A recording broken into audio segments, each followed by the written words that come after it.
Hoy vamos a hablar acerca de el territorio. Territorio, imaginamos el espacio geográfico, superficie de la tierra que comprende la federación.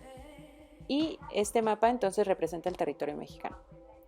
Sin embargo, el territorio mexicano también es el espacio aéreo situado por encima de este territorio y también el agua que está alrededor.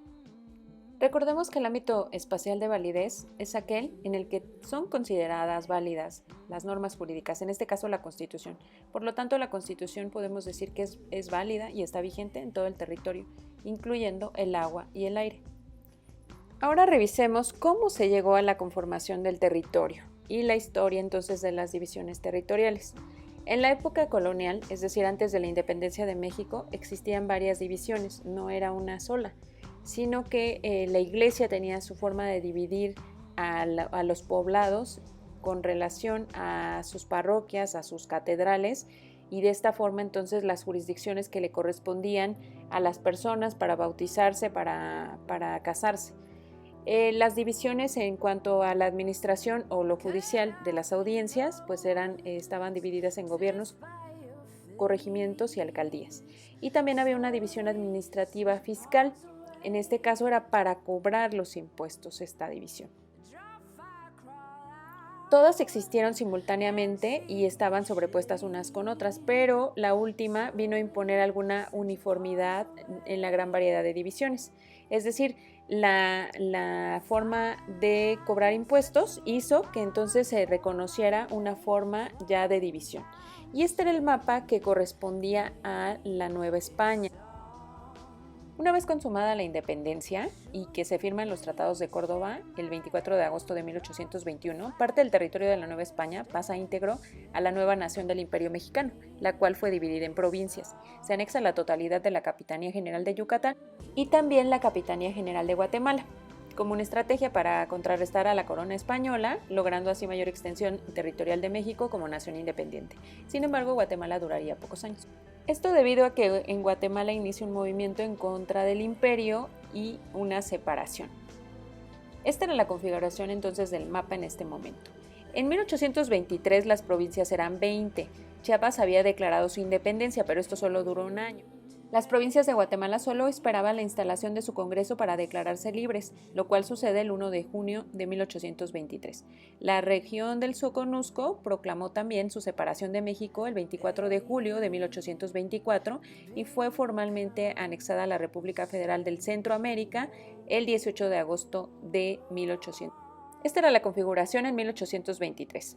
En 1824 se promulga la Constitución de 1824, creando los Estados Unidos mexicanos, con 19 estados y 4 territorios. El Distrito Federal se creó alrededor de la Ciudad de México, separándolo del Estado de México, y su dimensión original fue un círculo perfecto con una superficie total de 4 leguas de diámetro, y esta superficie se incrementó en 1854 y posteriormente se redujo en el Porfiriato. Otro acontecimiento importante fue la creación del territorio de Tlaxcala, separándolo del estado de Puebla. Así se veía el mapa en 1824.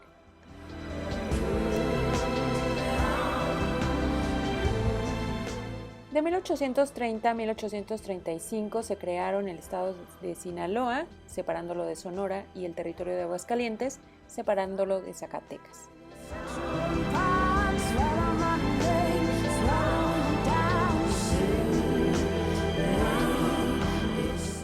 En 1836 se promulgan las 7 leyes. El territorio se divide en departamentos.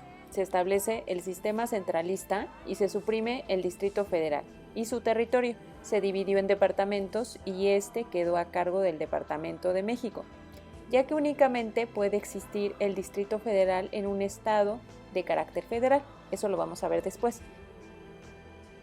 Texas declara su independencia y una parte del territorio que antes ocupaba pasa a llamarse Coahuila. El Tratado de Velasco significó el fin de la Revolución de Texas, dando origen a la creación de la República de Texas.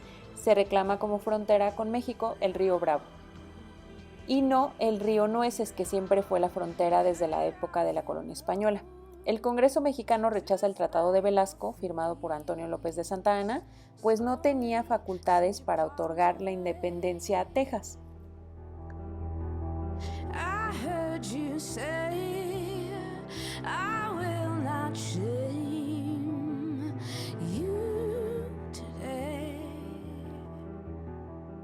En 1840, los estados de Coahuila, Nuevo León y Tamaulipas declaran su independencia de México, con el nombre de República del Río Grande.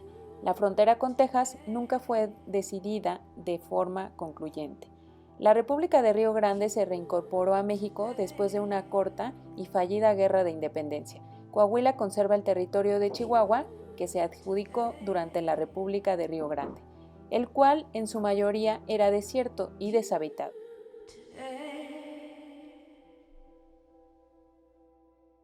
En 1845, Estados Unidos de América se anexa la República de Texas. Sin embargo, una gran área seguía en disputa, lo que desencadenó la guerra entre México y Estados Unidos. Tiempo después, esta terminó con el Tratado de Guadalupe Hidalgo, lo cual obligó a México a dar grandes concesiones territoriales. Se fijó el Río Grande como frontera permanente, transfiriendo porciones de Chihuahua, Coahuila y Tamaulipas a los Estados Unidos. Además, recibieron la totalidad de los territorios de Alta California y Santa Fe de Nuevo México. Se conservó la Baja California y el estrecho de tierra que lo une con Sonora. La frontera de Baja California fue movida aproximadamente 25 kilómetros al norte y esa es la que se conserva actualmente como frontera internacional.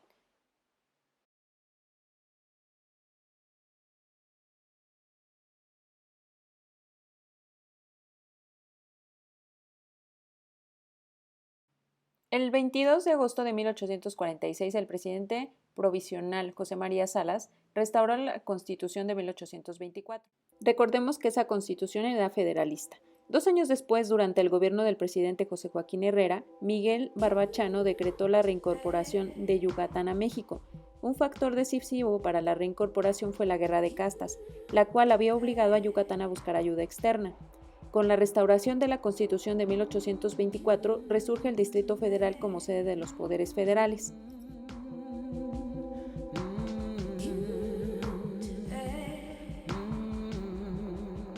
En 1853, el presidente Antonio López de Santa Anna firma la venta de la Mesilla y vende una región de 76.845 km² de los estados de Sonora y Chihuahua por $10 millones en los Estados Unidos. El tratado fue firmado entre el presidente estadounidense Franklin Pierce y el presidente Antonio López de Santa Anna en 1853, después de que el Senado de los Estados Unidos aprobara la compra de la Mesilla. El 25 de abril de 1854 la venta se hizo oficial. El pueblo mexicano enfureció con la venta de su territorio y pronunció el Plan de Ayutla contra Santa Anna.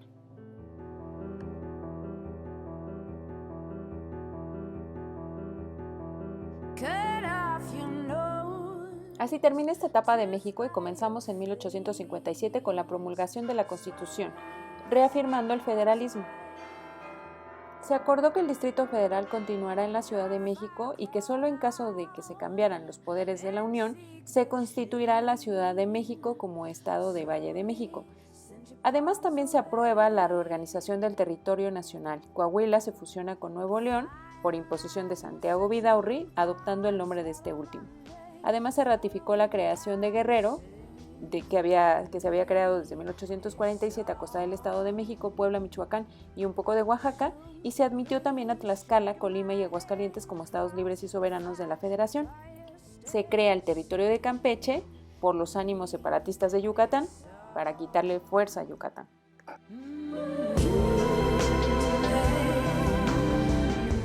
En 1863 se admite Campeche como estado. El presidente Benito Juárez, en la ciudad de Saltillo, decretó la separación de Coahuila y Nuevo León en 2 estados libres y soberanos, como lo fueron antes de 1857, para lograr la separación de la gran extensión de tierra propiedad de Santiago Vidaurri.